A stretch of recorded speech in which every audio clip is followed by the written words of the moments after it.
Quelle sera l'attaque de Roberto De Zerbi avec l'Olympique de Marseille? C'est à cette question qu'on va essayer de répondre aujourd'hui dans cette nouvelle vidéo CM Football. Il y a de nombreuses rumeurs qui ont été avancées, des pistes qui sont plus avancées que d'autres, d'autres qui ont l'air compliquées mais qui méritent d'être analysées. Ce matin encore, on parlait de Valentine Carboni, c'est Di Marzio qui a annoncé ça sur Twitter. Valentine Carboni, il est prêté par l'Inter Milan du côté de Monza et il dispute actuellement la Copa América, il est argentin. On va voir si cette piste est réalisable pour l'Olympique de Marseille et ce qu'il faut savoir succinctement sur lui. Les amis, bienvenue sur CM Football, je suis très content de vous retrouver pour un nouveau numéro du journal, c'est Marseille Football. Hier, on a parlé de cet OM qui est en reconstruction, on a parlé aussi du cas de Mason Greenwood. Hors sportif, on a parlé de l'extra sportif. Je vous ai posé une question sur le fait de savoir si c'était gênant par rapport aux valeurs de l'Olympique de Marseille de pouvoir le recruter. Vous avez été nombreux à répondre. Il y a eu de nombreuses réponses argumentées. Alors après, on n'est pas forcément d'accord sur le fond, mais tant que c'est dans la bienveillance, eh bien, on avance. Alors aujourd'hui, vous m'avez demandé de parler exclusivement sportif. Eh bien, on va le faire. On va le faire et on va se diriger vers donc cette vidéo. Mais avant toute chose, si vous êtes fan de l'Euro qui se passe actuellement, même si tous les matchs ne sont pas fantastiques, on en parle tous les jours sur le vestiaire. Et tout à l'heure, sur le coup de 13h, il y aura une nouvelle vidéo en préparation concernant le France-Portugal qui arrive ce vendredi. Alors aujourd'hui, les pistes avancées, les pistes compliquées, une tendance aussi autour de Pierre-Emerick Aubameyang et bien évidemment, il faut commencer par le contexte. Le contexte, c'est quoi? C'est quelle est la tactique de Roberto De Zerbi? Il est régulièrement en 4-2-3-1.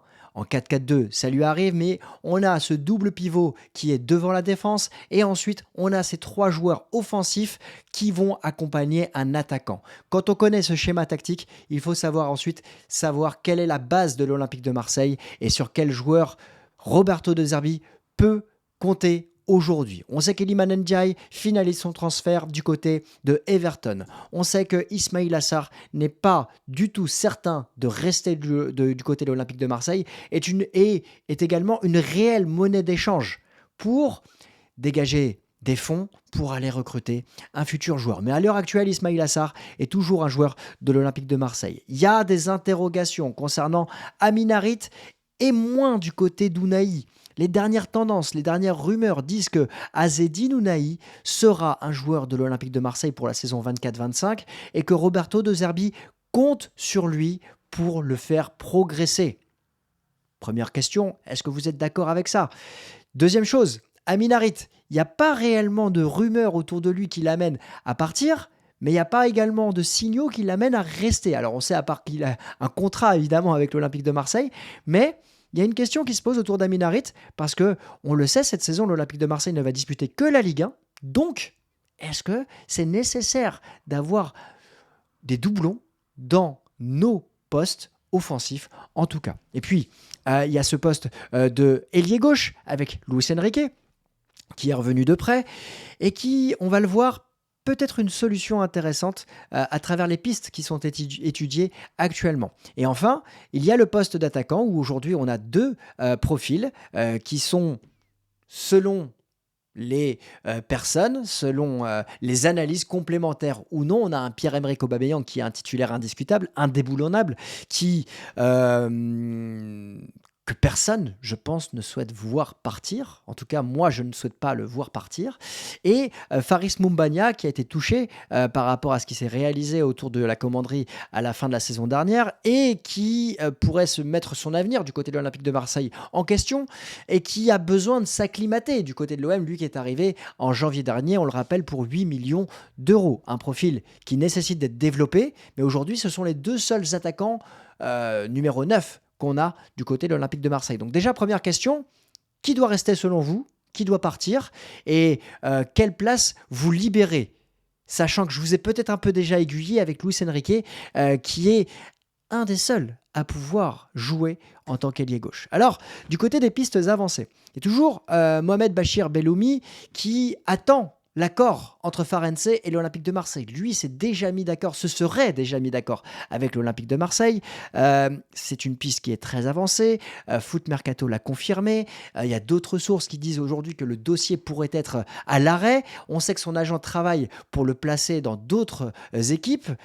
Il va falloir voir quelle est la volonté du joueur et quelle est la volonté de son entourage. Mais c'est un profil qui est très intéressant puisque c'est un profil ailier droit qui pourrait scier justement à ce que recherche Roberto De Zerbi. Un Roberto De Zerbi qui a toujours aimé les profils dynamiques sur le côté.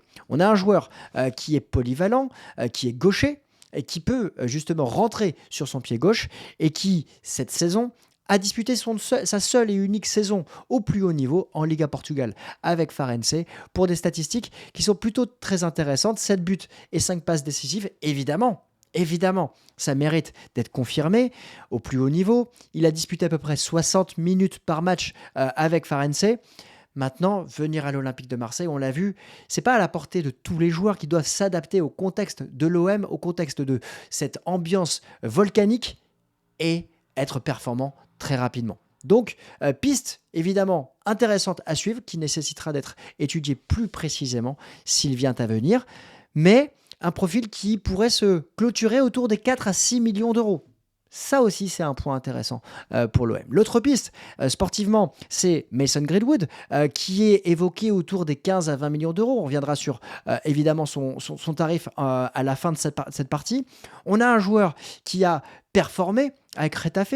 Si je ne me trompe pas, il a été élu meilleur joueur de la saison par les supporters de Retafe. Il a joué plutôt sur le côté droit. C'est un attaquant polyvalent qui peut jouer aussi dans l'axe, qui peut jouer à gauche et qui a retrouvé des statistiques qu'il avait vues à Manchester United être l'un des jeunes les plus adulés de l'histoire de Manchester United. On parle d'un joueur qui a disputé 36 rencontres, 10 buts, 6 passes décisives. Il a pris 6 cartons. Il a disputé 75 à 80 minutes en moyenne cette saison. Pas réellement blessé. Il a plu aux supporters. Maintenant, on parle d'un profil qui est recherché également en Italie. Il semblerait que la Lazio de Rome soit dessus. On parle d'un profil qui est estimé, selon Manchester United, autour des 30 millions d'euros. Est-ce que l'OM peut s'engouffrer dans la brèche? Est-ce que le joueur ne veut qu'absolument l'OM? On parle de 15 à 20 millions pour l'Olympique de Marseille. Est-ce qu'aujourd'hui, perdre Ismail Assar pour avoir Mason Greenwood, c'est un bon choix quand on connaît le package complet? Est-ce que l'OM peut avoir les moyens de recruter Mason Greenwood à travers les différents autres profils qui sont recherchés? C'est une vraie question, en tout cas, qui sera analysée dans la suite de ce mercato. Parmi les autres pistes, il y en a une qui a été évoquée hier par la tribune OM, la tribune olympienne, qui a également sa chaîne YouTube, c'est celle de Bilal El Khanous. Il est international marocain. Il est intéressé par l'Olympique de Marseille et la piste serait validée par Roberto De Zerbi. On parle d'une piste autour des 30 millions d'euros. Et là, on n'est pas sur un ailier. On n'est pas sur un profil. On est sur un profil polyvalent, certes, mais on n'est pas sur le même rapport que peuvent avoir un Belloumi ou un Greenwood. On est clairement sur un numéro 10. Mais vous l'avez vu, il y est écrit: l'OM devra proposer une somme autour des 30 millions d'euros, avec une grosse concurrence en Allemagne qui arrive sur le dossier. 30 millions d'euros.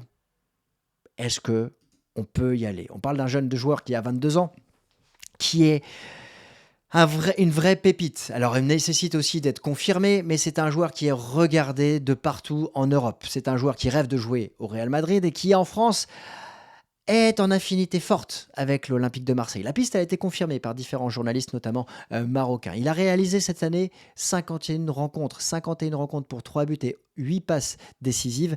Il a disputé quasiment l'intégralité des rencontres de Genk et il a disputé ses premiers matchs en Coupe d'Europe. Il est devenu international marocain. Il n'a pas surperformé, on ne va pas non plus s'enflammer pour Bilal El Khanous avec le Maroc, parce que la sélection de Walid Regragui a été en difficulté cette saison, notamment lors de la CAN. Mais c'est un joueur en devenir, et c'est un profil qu'on n'a pas du côté de l'Olympique de Marseille, parce que regardez, c'est un réel numéro 10. Alors, vous allez me dire, oui, mais on a Harit, oui, mais on a Ounahi. Certes, mais si on a les moyens de pouvoir faire Bilal El Khanous, je pense que il faudrait pas se priver. Parce que c'est un profil, à mes yeux, qui est peut progresser réellement avec Roberto De Zerbi. Alors c'est une piste compliquée naturellement parce que on parle de 30 millions d'euros, mais s'il y a un choix à faire, ici, il y a une vraie marge de progression à travers ce joueur qui pourrait retrouver peut-être l'émotion. Enfin, c'est plutôt nous, les supporters, qu'on on pourrait retrouver l'émotion qu'on avait lorsque Dimitri Payet jouait en numéro 10, toute proportion gardée évidemment. Et c'est un joueur qui est très à l'aise des deux pieds. Alors, c'est un joueur qui sait faire progresser le ballon, qui a encore du déchet dans son jeu, qui doit évidemment franchir un palier. Mais c'est clairement le type de joueur qui, à mes yeux, pourrait demain aller en Bundesliga, qui pourrait aller du côté du Bayer Leverkusen et progresser avec Xabi Alonso, franchir un cap. Et aujourd'hui, sans faire injure à Xabi Alonso, je pense que Roberto De Zerbi est un entraîneur qui peut faire progresser les jeunes. D'ailleurs, il y a peut-être, je ne sais pas s'il y aura une vidéo, mais il y aura peut-être un sujet dans une vidéo sur Roberto De Zerbi et sa faculté à faire franchir des paliers aux jeunes joueurs et à très bien valoriser ces jeunes joueurs. On en reparlera, on en reparlera. Mais là, clairement, ouais, ici, piste compliquée, mais grand oui de mon côté pour Bilal El Khanous. Dites-moi en commentaire si vous le suivez également, si vous seriez d'accord avec évidemment ce profil. Et puis, la piste évoquée ce matin par Di Marzio évidemment, fiable, fiabilité maximale. Marseille souhaiterait Valentin Carboni. Alors, qui est Valentin Carboni? C'est un jeune joueur, il a 19 ans, il est gaucher, il a été prêté par l'Inter, il a été formé du côté de l'Inter, enfin, post-formation du côté de l'Inter.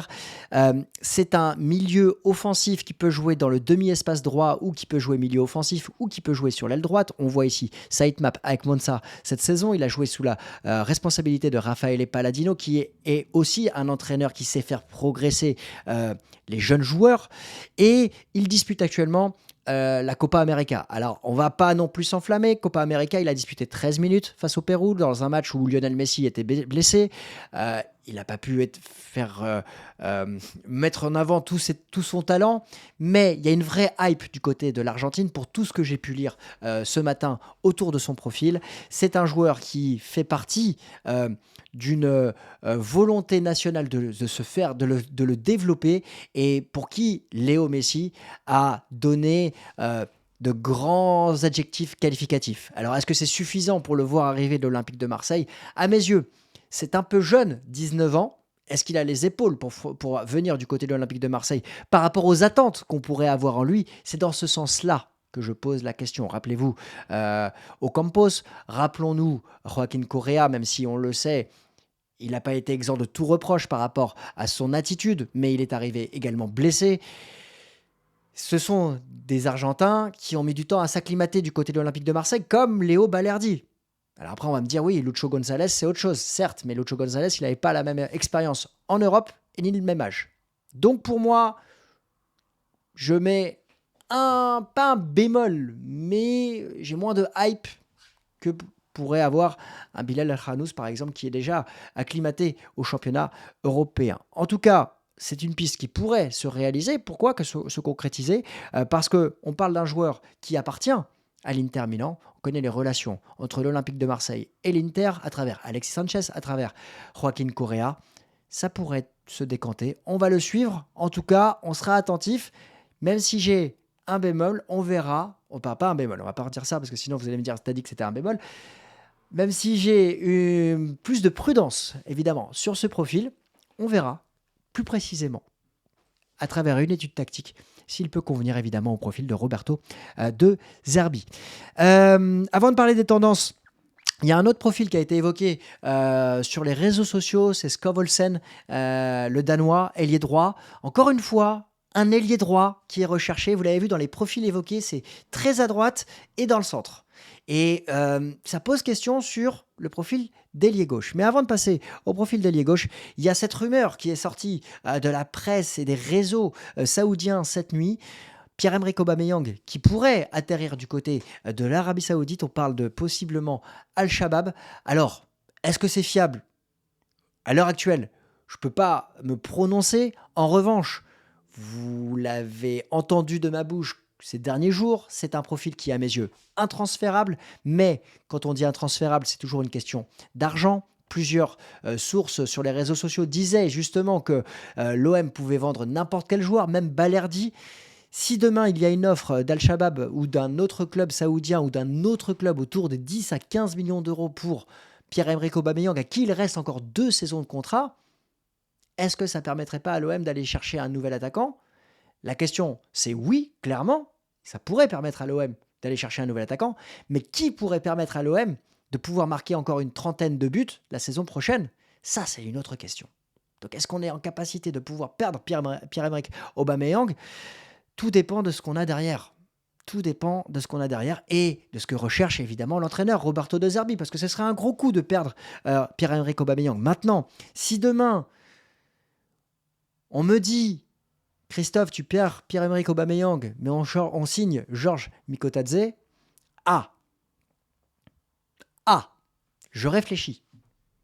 Je réfléchis parce que Georges Mikotadze, est-ce qu'il peut arriver à l'OM pour 20 millions d'euros? Je ne sais pas. Je ne sais pas, clairement, parce que vu la dimension qu'il a pris lors de cet Euro encore, c'est phénoménal. Je crois qu'il est encore le meilleur buteur de l'Euro derrière CSC d'ailleurs. Mais Georges Mikotadze connaît la Ligue 1. Il a été excellentissime avec Metz dans une équipe qui a été reléguée. Metz vient de le reprendre pour 13 millions d'euros auprès de l'Ajax dans lequel il ne s'est pas acclimaté. Après, on va pas se mentir, on a un club en France, l'Olympique Lyonnais, qui dépense à tout va et qui a des fonds qui ont l'air assez illimités pour l'instant. Et c'est le club dans lequel, il est né à Lyon, mais il y a surtout l'AS Monaco qui dispute la Ligue des Champions l'année prochaine. Et devant Marseille, il y a 2 clubs qui jouent l'Europe. Maintenant, je vous avoue, si ce qu'on lit sur les réseaux est réel, à savoir que les joueurs veulent signer à l'Olympique de Marseille, eh bien écoutez, pour remplacer potentiellement Pierre-Emerick Aubameyang, je vous avoue que Georges Mikotadze, ça serait un très gros coup. Et pour terminer, je voulais vous dire la tendance qui se dégage du côté gauche, c'est que aujourd'hui, il n'y a pas réellement de profils qui sont étudiés. Alors on va me dire, Chris, calme-toi, on est le 2 juillet, c'est vrai, c'est dans 6 semaines la reprise. Mais j'ai l'impression quand même que Roberto De Zerbi et le board marseillais veulent travailler vite pour disposer d'un effectif complet afin d'être prêt et de commencer à travailler évidemment les automatismes. Peut-être que l'OM cherche en tout cas à garder Luis Enrique et peut-être que Roberto De Zerbi compte sur Luis Enrique qui a fait, et je m'incline puisque c'est un joueur que j'ai critiqué amplement, une bonne partie de deuxième bonne partie de saison lorsqu'il est revenu à l'OM. En tout cas, il a fait partie de ceux qui ne se sont pas cachés. Et donc, peut-être que c'est un profil qui sera observé. Soyons attentifs, on le restera ici, évidemment, avec grand plaisir. En tout cas, on va suivre la suite de ce Mercato OM. N'hésitez pas à vous abonner, à sonner la cloche pour être informé. Et puis jeudi, c'est la grande rentrée de Roberto De Zerbi avec les joueurs de l'Olympique de Marseille qui reviennent à l'entraînement. On sera attentif également à la conférence de rentrée, à la conférence de présentation de Roberto De Zerbi. Une conférence qu'on suivra bien évidemment ici, qu'on analysera pour étudier et décrypter quels sont les premiers mots, les premières tendances justement du technicien italien. Les amis, j'espère que cette vidéo vous aura plu. N'hésitez pas à liker, commenter, partager. Nous, on se retrouve très vite pour une prochaine sur l'Olympique de Marseille. Et ce soir, ou cet après-midi plutôt, rendez-vous sur le vestiaire pour une vidéo spécifique à ce France-Portugal qui nous attend vendredi soir. À très vite!